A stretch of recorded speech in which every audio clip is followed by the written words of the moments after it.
আসসালামু আলাইকুম রহমতুল্লাহ। প্রিয় দিনদার ভাই ও বোনেরা, আশা করছি মহান আল্লাহ তাআলার অশেষ রহমতে আপনারা সকলেই ভালো আছেন। আলহামদুলিল্লাহ, আমিও মহান আল্লাহ তাআলার রহমতে ভালো আছি। প্রিয় ভাই ও বোনেরা, আমরা তো সকলেই মুনাজাতে দোয়া করতে শিখেছি, কিন্তু আজ আমরা শিখব কিভাবে নামাজের সেজদায় দোয়া করতে হয়। আপনি যদি এইভাবে দোয়া করতে পারেন, তাহলে ইনশাআল্লাহ আপনার সকল দোয়া ও মনের আশা পূর্ণ হবে। এখন কথা হচ্ছে, আপনি কিভাবে সেজদায় দোয়া করবেন। আর হ্যাঁ, এই ভিডিওর শেষের দিকে এটাও বলে দেব যে কাদের দোয়া কবুল হয় না। তাহলে চলুন কথা না বাড়িয়ে মূল ভিডিওতে যাওয়া যাক। এসো কোরআনের আঙিনা, এসো শান্তির মোহনা। প্রিয় দর্শক, আপনি কি জানেন সেজদা আল্লাহর কাছে সবচাইতে প্রিয় অবস্থা? এই অবস্থায় দোয়া করলে আপনার দোয়া আল্লাহর কাছে খুব দ্রুত কবুল হয়। সুবহানাল্লাহ। রাসূল সাল্লাল্লাহু আলাইহি ওয়াসাল্লাম বলেছেন, আদম সন্তানের জন্য সবচেয়ে নিকটবর্তী অবস্থা হলো যখন সে সেজদায় থাকে। কাজেই তোমরা এই অবস্থায় দোয়া করতে থাকো। সহিহ মুসলিম, হাদিস নং 482। অন্য একটি হাদিসে বলা হয়েছে যে, তোমরা যখন সেজদায় যাও তখন প্রচুর দোয়া করো, কারণ এই সময় তোমাদের দোয়া কবুল হয়। হাদিসটি হলো সহিহ মুসলিম। সুতরাং সেজদা শুধু ইবাদতের অংশ নয়, এটি মহান আল্লাহ তাআলার সঙ্গে ঘনিষ্ঠ সম্পর্ক তৈরি করার শ্রেষ্ঠতম মাধ্যম। সেজদায় দোয়া করার নিয়ম। সেজদায় দোয়া করার জন্য কিছু গুরুত্বপূর্ণ নিয়ম মেনে চলা জরুরি, যেমন মনোযোগ ও খুশুখুশু বজায় রাখুন। নফল নামাজ বা একান্ত দোয়ার সময় আপনি নিজের ভাষায় বা আরবি ভাষায় দোয়া করতে পারেন। তাহাজ্জুদ নামাজের সেজদায় আপনি আল্লাহর কাছে দীর্ঘ সময় ধরে আপনার চাওয়া তুলে ধরতে পারেন। শুধু তাই নয়, যখন রাত গভীর হয় এবং তাহাজ্জুদ নামাজের সময় হয়, তখন সুবহানাল্লাহু তাআলা পৃথিবীর আকাশে নেমে আসেন। এ ব্যাপারে রাসূল সাল্লাল্লাহু আলাইহি ওয়াসাল্লাম বলেছেন, আমাদের রব প্রতি রাতের শেষ তৃতীয়াংশে নিকটবর্তী আসমানে নেমে আসেন এবং বলেন, কে আছে যে আমাকে ডাকবে, আমি তার ডাকে সাড়া দেব। কে আছে যে আমার কাছে কিছু চাইবে, আমি তাকে তা দেব। কে আছে যে আমার কাছে ক্ষমা চাইবে, আমি তাকে ক্ষমা করব। সহিহ বুখারী হাদিস 1145 ও সহিহ মুসলিম হাদিস 758।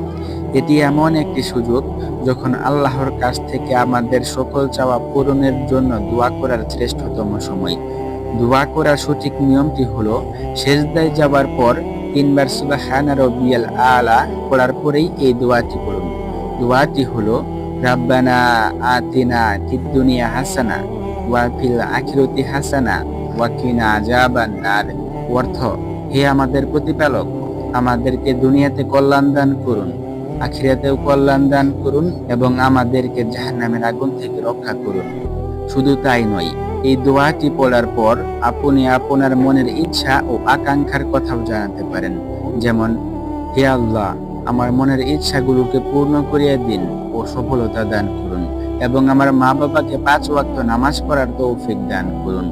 বিশেষ মুহূর্তে দোয়া তাহাজ্জুদ নামাজের শেষে আপনি এই বিশেষ দোয়াটি পড়তে পারেন, যা আল্লাহর কাছে দুনিয়া ও আখিরাতের কল্যাণ কামনার জন্য একটি অনন্য দোয়া। চলুন রাসূল সাল্লাল্লাহু আলাইহি ওয়াসাল্লাম এর বলা আরো কয়েকটি হাদিস সম্পর্কে জানা যাক। 1. রাসূল সাল্লাল্লাহু আলাইহি ওয়াসাল্লাম বলেছেন, 3 ধরনের লোকদের দোয়া ফিরিয়ে দেওয়া হয় না: রোজাদারের দোয়া ইফতারের সময়, ন্যায়পরায়ণ শাসকের দোয়া এবং মজলুম ব্যক্তির দোয়া। তিরমিজি হাদিস 3598। এই হাদিসটি থেকে আমরা বুঝতে পারি, বিশেষ কিছু সময় ও অবস্থায় দোয়া দ্রুত কবুল হয়, আর সেজদা সেই অবস্থাগুলোর মধ্যে অন্যতম। 2. রাসূল সাল্লাল্লাহু আলাইহি ওয়াসাল্লাম বলেছেন, যখন কোনো বান্দা সেজদায় যায় তখন সে আল্লাহর সবচেয়ে কাছাকাছি অবস্থানে থাকে। এই সময়ে সে যত বেশি দোয়া করবে তত বেশি লাভবান হবে। মুসলিম হাদিস 744। 3. আবু হুরায়রা রাদিয়াল্লাহু তাআলা আনহু থেকে বর্ণিত, বান্দা যখন সেজদা করে তখন শয়তান চিৎকার করে বলে, হাই আমার দুর্ভাগ্য, মানুষকে সেজদা করতে আদেশ করা হয়েছে, সে তা পালন করছে এবং জান্নাতের অধিকারী হয়ে গেছে, আর আমাকে সেজদা করতে আদেশ করা হয়েছিল, আমি তা অমান্য করেছি এবং জাহান্নামের অধিকারী হয়েছি। ইবনে মাজাহ হাদিস 571। 4, রাসূল সাল্লাল্লাহু আলাইহি ওয়াসাল্লাম বললেন, তোমরা রুকুতে থাকো রবের প্রশংসা করে, আর সেজদায় থাকো দোয়া করে, কারণ সেজদায় দোয়া কবুল হবার সম্ভাবনা বেশি। সুনান আবু দাউদ হাদিস নাম্বার 875। চলুন এবার জানা যাক কাদের দোয়া কবুল হয় না। 1 নাম্বার, হারাম উপার্জনকারী ব্যক্তির দোয়া কবুল হয় না। রাসূল সাল্লাল্লাহু আলাইহি ওয়াসাল্লাম বলেছেন, এক ব্যক্তি দীর্ঘ সফর করে ধূলি দুঃসৃত ও ক্লান্ত অবস্থায় হাত তুলে দোয়া করে, হে আমার রব, হে আমার রব, অথচ তার খাদ্য হারাম, পানীয় হারাম, পোশাক হারাম এবং তার রিজিক হারাম উপার্জন থেকে, তাহলে তার দোয়া কিভাবে কবুল হবে? সহিহ মুসলিম হাদিস 1015। 2 নাম্বার, আত্মীয়তার সম্পর্ক ছিন্নকারীর দোয়া কবুল হয় না। রাসূল সাল্লাল্লাহু আলাইহি ওয়াসাল্লাম বলেছেন, আত্মীয়তার সম্পর্ক ছিন্নকারী জান্নাতে প্রবেশ করবে না। সহিহ মুসলিম হাদিস 2556। আর হাদিস শরীফে এসেছে, যারা আত্মীয়তার সম্পর্ক ছিন্ন করে তাদের দোয়া কবুল হয় না। 3 নাম্বার, যিনি গুনাহ করে আল্লাহর প্রতি হতাশ হন। রাসূল সাল্লাল্লাহু আলাইহি ওয়াসাল্লাম বলেছেন, তোমাদের কারো দোয়া কবুল হতে থাকে যতক্ষণ না সে তাড়াহুড়া করে এবং বলে, আমি তো দোয়া করলাম কিন্তু কবুল হলো না। সহিহ বুখারী হাদিস 6340, সহিহ মুসলিম হাদিস 2735। বোঝা গেল যে ধৈর্যহীনতা ও হতাশা দোয়া কবুলের প্রতিবন্ধকতা সৃষ্টি করে। 4 নাম্বার, জুলুমকারী ও অহংকারীর দোয়া কবুল হয় না। মহান আল্লাহ তাআলা বলেন, নিশ্চয়ই আল্লাহ তাআলা জালিম কওমকে হেদায়েত দেন না। সূরা আল মুমিন আয়াত নাম্বার 28। যার হৃদয়ে অহংকার থাকে এবং সে অন্য কাউকে কষ্ট দেয়, তার দোয়া কবুল হয় না। 5 নাম্বার, যারা নিজের পরিবার বা লোকদের জন্য দোয়া করে না, শুধু নিজের জন্য দোয়া করে, তাদের দোয়া কবুল হয় না। রাসূল সাল্লাল্লাহু আলাইহি ওয়াসাল্লাম বলেছেন, তোমরা যখন দোয়া করো তখন নিজে ছাড়াও তোমাদের পরিবার পরিজনের জন্য দোয়া করো। আবু দাউদ। 6 নাম্বার, দোয়া কবুলের শর্ত পূরণ না করলেও দোয়া কবুল হয় না।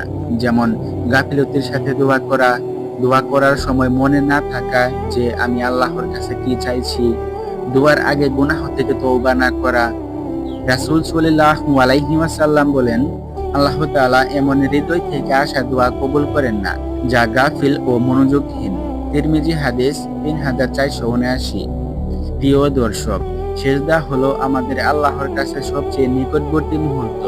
এটি এমন একটি সুযোগ যখন আমরা আমাদের প্রার্থনাগুলোকে মহান আল্লাহ তাআলার কাছে তুলে ধরতে পারি। প্রিয় দর্শক, আপনি যদি আজকের এই ভিডিওটি থেকে দোয়া সম্পর্কে কিছু জানতে এবং শিখতে পারেন, তাহলে ভিডিওটিতে একটি লাইক করুন, শেয়ার করুন এবং আমাদের চ্যানেলটি সাবস্ক্রাইব করতে ভুলবেন না। দেখা হচ্ছে পরবর্তী কোনো ভিডিওতে ইনশাআল্লাহ।